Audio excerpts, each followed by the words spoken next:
Hello. So starting a little bit early, which is always it's always a good sign for me that I'm starting early. Just checking to make sure that the audio is okay. Let's see. Really quick. Oh, did I really do that? I did. All right. So I know there's a delay, so hopefully audio's going okay. So Heidi ho to Ruth. Hello to Bill B, Colette, Mike G. Thank you for joining us, Mike G. Allie, nice to see you here. And Allison, nice to see you here as well. Ooh, storms in New Jersey, huh? Okay, so hopefully this means that you can hear me.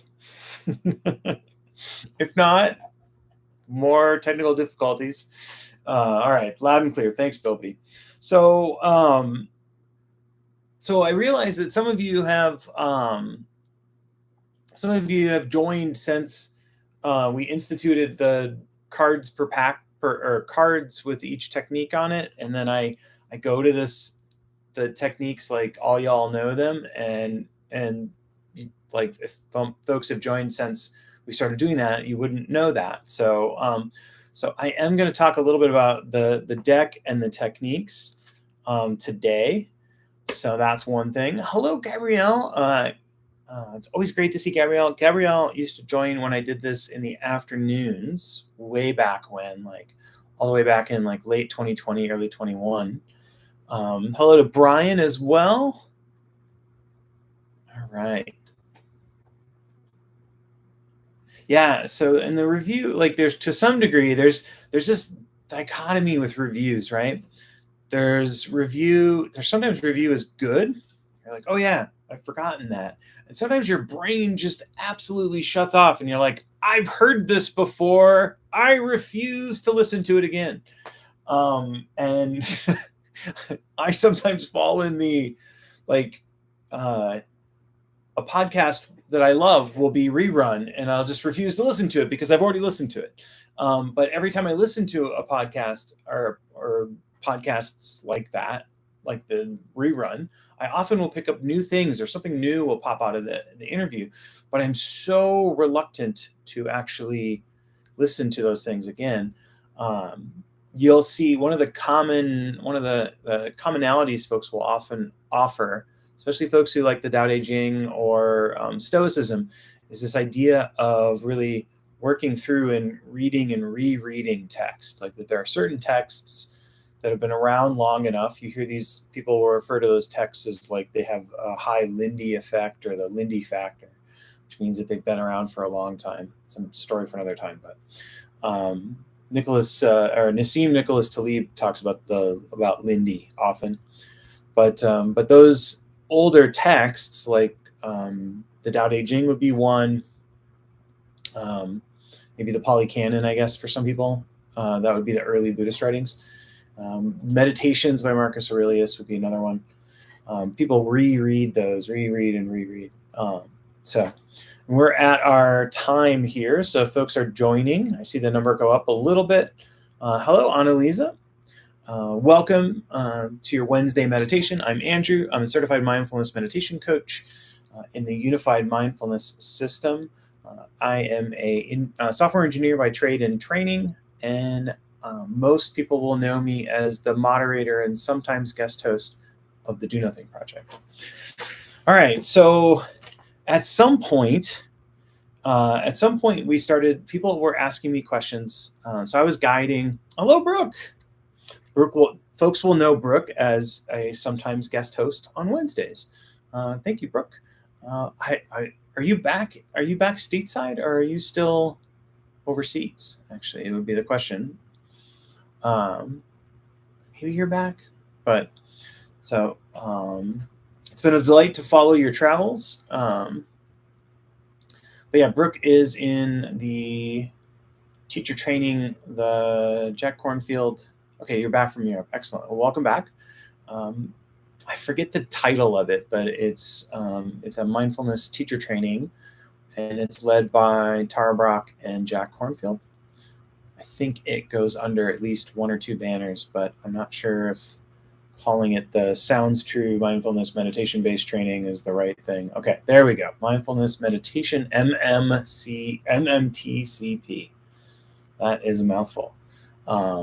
Cool. And then I think at least 1 or 2 of you were at Jeff's retreat. I'm not totally sure, but I think Tim has exposure to that program as well. Maybe he doesn't. Well, I know Tim has teacher cert, but I don't know if it's from that one. All right, I've said enough. So I got this crazy idea. I don't have my cards around here, but I had, so some people may know Dr. Faith G. Harper has this like stress coping deck that is something that's kind of a useful tools that you can flip through that are helpful for coping with stress. Some folks will have coping cards that they make up themselves as part of a longer therapy program. Those are written on note cards, and they're kind of a thing you can get. Roshi Joan Halifax had put together a set of small practices. This is really nice set of deck or practices in a full deck that's in a box. And then I have a I Ching 64 hexagrams I Ching deck that I've been playing around with. And around that time, I was like, we should have a deck for practices. Welcome, Lynn. And so for some, and like, so what we did was we were looking at, now I can't get the cards that I want, but so we have for for Unified Mindfulness, we look at the categories are vision. So that can be, or a C is going to include both the ability for you to see vision, but also mental talk. And so there are 3 categories, or we can call them 3 aspects if you like, and they have an inner and an outer side of them. They're categories of ways that we can sort of sort experience. And so C would be vision. So we could say that, and N it would be mental image. And so C out is vision, and C in is mental image. Sound, you're hearing me. That would be your ability to hear. Auditory sense. And so there's a hear quality. So there's mental talk would be the hear in, and hearing me is the hear out. And then finally there's body sensations. And then if you're scoring along at home, we include smell and taste as feel out. So feel is the category. Physical body sensations are feel out. And then emotional body sensations, which sort of, this is a Star Wars reference, but the whole notion of I got a bad feeling about this, the line that you hear in Star Wars often, that would be a notion of a gut feeling, and that would be a emotional body sensation. So what we did was I put together card techniques for, so see in, that would be mental imagery. Hear out, which is one of my favorite things. And then we could say feel in is another one. That would be emotional body sensations. And then we could say, let's take all 3 categories and flip them in, and we would have focus in. We can also focus out. And we could do that with all of those, and that would be see, hear, feel. So anytime you have a technique, you have a focus range, what you're focusing on and how you're focusing on it.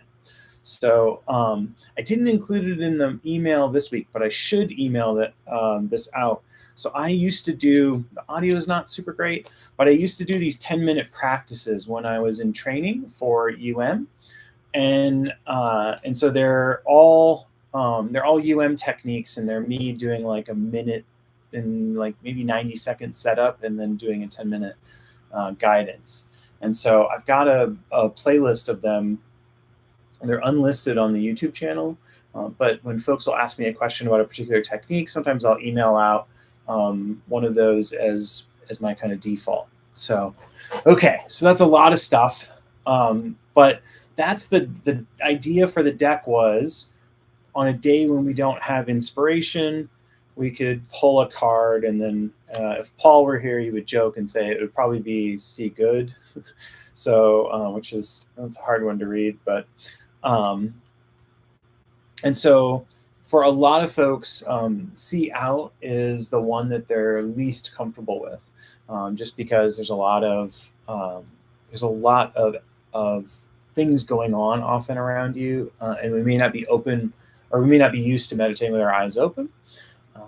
I went through the meditation teacher training with Susan Piver, and in that technique, eyes open is a really important part of the setup of meditation, and the idea being that you're then used to having your eyes open and being in a meditative state, and that allows you to show up in a way that's supportive and aligns with your values more. This notion. The Zen explanation for this, again, I'm not a Zen teacher, but I am a lover of the Zen world and a practitioner. The Zen idea is that we have all of our senses on receive, or we're all open. So that is another way of kind of thinking about the eyes open practice. All right, so I'm going to pause because I've just blurted a bunch of information. Oh, okay, cool. That's so I did send out, and then the other thing is, and apologies for those that are watching the replay, you won't see the chat. Hey, Fred. So if you aren't getting the emails and you want to get those emails, the way to get them is to email me there at the email address in chat, and then I'll add you to the list. You're always welcome to reply to that list and say like thanks, but take me off. But I'm really happy that the list, as some of you have mentioned, having the list kind of in a lo-fi managed way means that you can reply back to me, and a lot of the spontaneous conversations are really fun. So I like that. So that's the reminder there. Jeff is your host for Sunday. So that's and maybe I'll talk more at the end. And then we're 10 minutes in, so I should set us up for what we're going to do. So in spirit, I think I just lost the card. But in spirit of the deck, what we're going to do is where are you? I have lost. There it is. All right. So what we'll do is we'll do feel out, because I think feel out is actually one that we can play around a little bit with for our technique today. So we won't shuffle them. We won't leave our life selection of techniques to chance today. But we'll give feel out, and then if you want, I'm just going to give you teased an idea of focus in. So focus in would be see in, hear in, feel in. So just on the off chance that you want to do that. And again, the idea here then is, what's our focus range? Our focus range is the physical body, and then the way that we pay attention to it, the instruction set, is noting.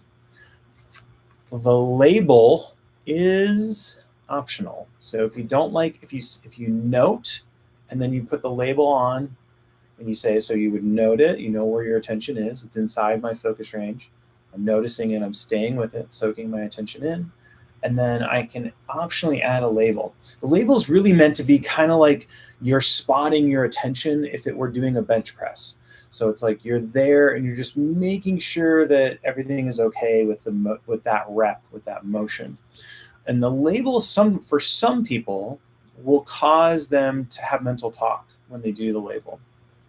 If that's the case for you, you can always drop the label. The label is optional.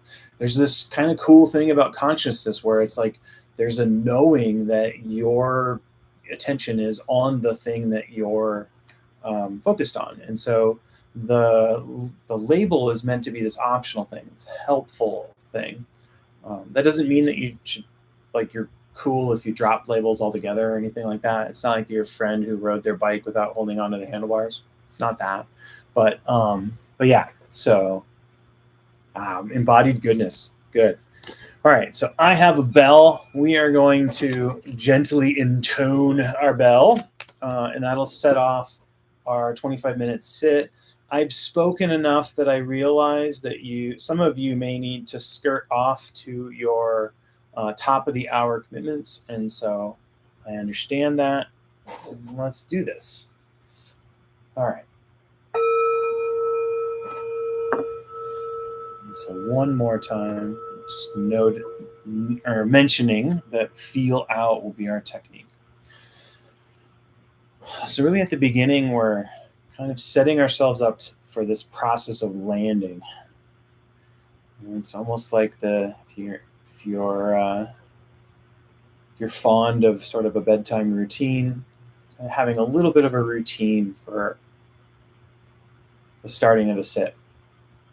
And the routine is to set up some posture, make sure we're kind of sitting in a balanced and helpful, supportive way, checking in to see kind of what's already here in a welcoming, acceptive sort of stance. And then a few deliberate breaths to really kind of set a bit of the tone for the sit. So again, when we're looking at our posture, upright without being uptight. One way to think about this is we're sitting with our bones, not with our muscles. So sitting in a way that the skeleton can kind of be in this upright stance. And you could be standing, lying down, or walking, all totally valid. I'll focus on the seated posture, either in a chair, cushion, or kneeling.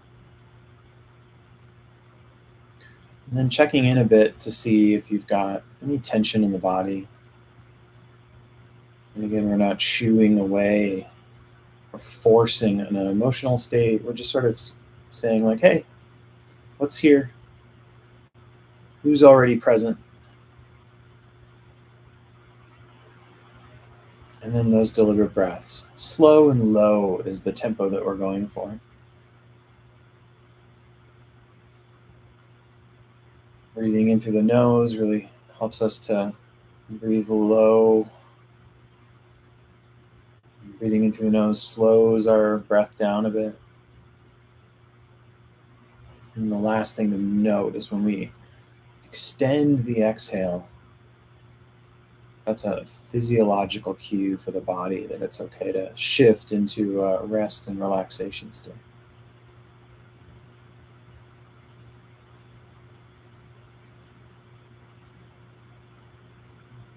So if you get kind of in a state where too many things are going on, I'm offering you too many prompts, you can always come back to this just subtle sense of the seated posture, sort of sitting and knowing that you're sitting.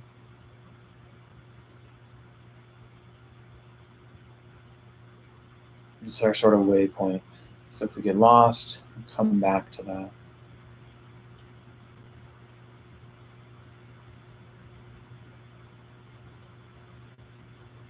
So for feel out, it really is, just like Brooke said, it's this embodied quality.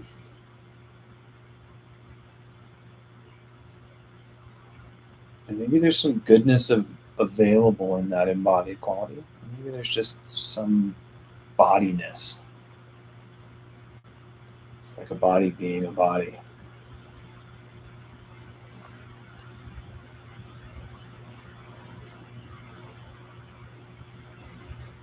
And the rhythm really is this notion of bringing our attention, concentrating on the body.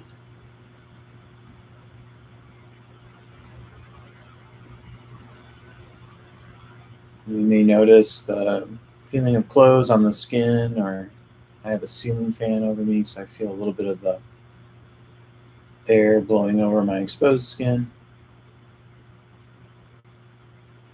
The technique is to notice where our attention is, soak our attention in,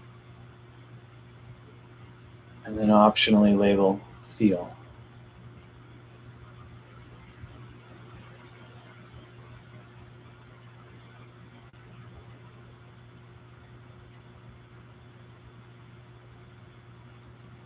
And maybe there's a prominence to that body sensation that keeps your attention there. So we can re-note it. Not a big deal. We don't have to shift our focus. Stay where it is.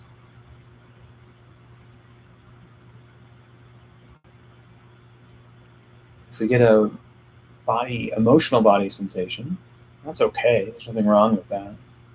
Just kind of nodding to the fact that's outside our focus range. And deliberately maybe bringing our attention somewhere that's neutral. Maybe the contact points of the body, or the feet, the hands.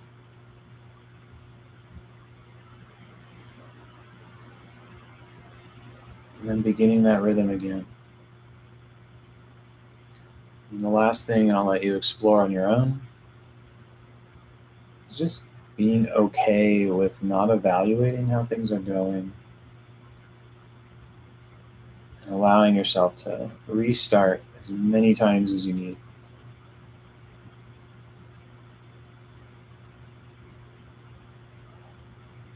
So again, just like I said, explore on your own, and I'll check in a bit.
And so I mentioned there'd be an option here. And shorthand for that, it's called focus in. What that would mean is that we can shift to our focus range, or what we're looking at, or what we're paying attention to, as being our emotional body sensations, mental talk, and mental image. So sometimes when we sit and we are feeling the body, we feel like we're drawn in. So if that feels like the case for you, you can move and shift to focusing on all three of those categories, the inner element of those. I'm not really worried about the content of the thoughts or the images, just that we're noting that they're happening and then optionally labeling them.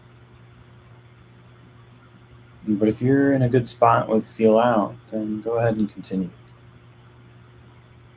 So that's your offered detour.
Just a reminder to briefly check in on our posture.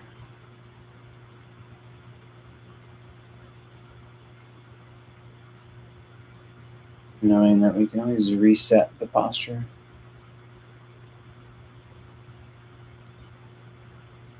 I often make that part of when I've noticed that I'm been pulled away and I'm not focused. Starting with a little bit of just checking in on the posture and then starting over.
All right. So if you want to use a sort of hiking analogy, I'm inviting you to put down your backpack and wander into the meadow with no plan, just no technique, just doing nothing. So you can lie down and rest in the meadow. You can wander about, but you can put down all of the noting and labeling and focusing.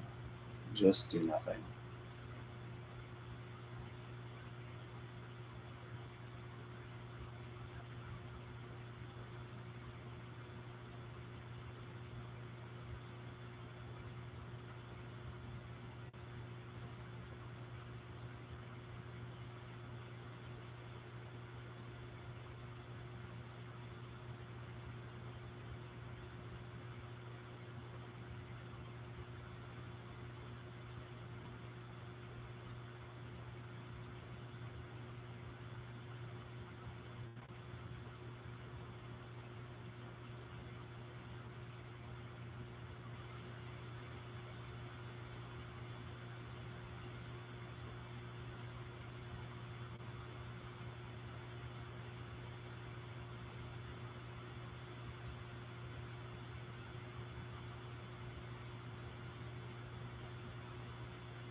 Your sit is ended.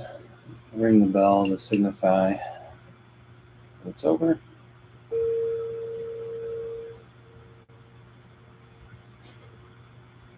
Very soft ring of the bell there. Thank you for your practice. May any merit generated while we are practicing together go to benefit all beings. I'm always curious for, oops, dropped focus in. Always curious for reports. If you have any questions, I can definitely offer responses. And yeah, you're welcome, Allie. A big thank you for Allison. I don't know if I've already forgotten if I said hi to Allison at the beginning. And then I also realize it's 7 minutes to the top of the hour. So some of you, I think a few folks will need to shove off to that. Excellent. Thank you for coming out, Allison. I appreciate that. Yeah, you're very welcome, Fred. Always great to have you. You're welcome, Colette. Oh, hello, Bill J. Okay, love the backpack and the meadow. Excellent. All right, good set. Nice. Interesting, Ruth. The bracelets against the skin. Yeah, I feel the cloth on my shoulders really noticeably. So, well, that's kind of you, Bill. Interesting, Gabrielle. Okay. Oh, gratitude messages are perfect for that. Somebody I sat with, they use, well, I guess depending on how you feel about picking flowers, but walking through the meadow and picking flowers for a specific person, thinking of who you're going to give it to, and then the act of giving it to them. And then Brian Lesage, who he's an insight meditation teacher that a lot of folks don't know, but you can find him on Dharma Seed. He lives up in northern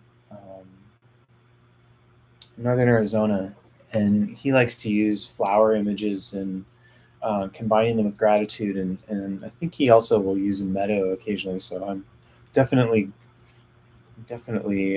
inspired by borrowing and stealing where I can. So the breeze through the window is definitely that's one of the things I love too. Especially Saban's not here, but especially in Arizona. So that when you get that nice cooling breeze and it's been hot, it's even more enjoyable. So for feel out, one of the things I didn't offer prompts around is that when you get really concentrated, sometimes you'll have super pleasant sensations, and we can think of that as a type of rest. So last week we were talking about here rest. So that notion of the pleasant body sensations around that concentration, we can think of that as another thing of rest. So I did get some questions about flow, and I got some questions about rest, but there were enough questions about the categories. Going back to the categories, I wanted to start there with a little bit, and then hopefully, if I don't remember, somebody remind me. But next week, I just want to try to tease apart a little bit of rest. Feel rest is like my number one embodied goodness thing that I will do, and I'll sit and so often you'll find a pleasant sensation. Maybe it's the feeling of the breath at the rib cage, or sort of like this deep belly breathing. You sometimes get a pleasant sensation in the belly, and sometimes when you focus on that sensation, it kind of it amplifies in a pleasant way, like not in a sometimes you can have a sensation that feels like it's going to fill your whole body, and that's not always pleasant. So but yeah, so rest, or the aspects, or I shouldn't use the word aspect, qualities of experience will find restful sensations. So, and that was a thing I kind of tried to weave in last week, but didn't really work out so well. So and thank you for folks that the folks that have mentioned this wasn't clear, that wasn't clear, or could you say more about this? It's really helpful for someone like me for someone who's guiding, to get those kind of questions. So have an excellent rest of your week. I don't think we had any of our Aussie contingent, but have an excellent Thursday for the folks in Australia, and have an excellent completion of your week. For folks in the US, a long holiday weekend. I'm not entirely sure I'll be there on Sunday, but I think there's a chance I'll be there on Sunday. If I am, I'll be tuning in from a mountaintop near Tucson. So excellent. Well, have an outstanding time, and thank you for coming. Bye.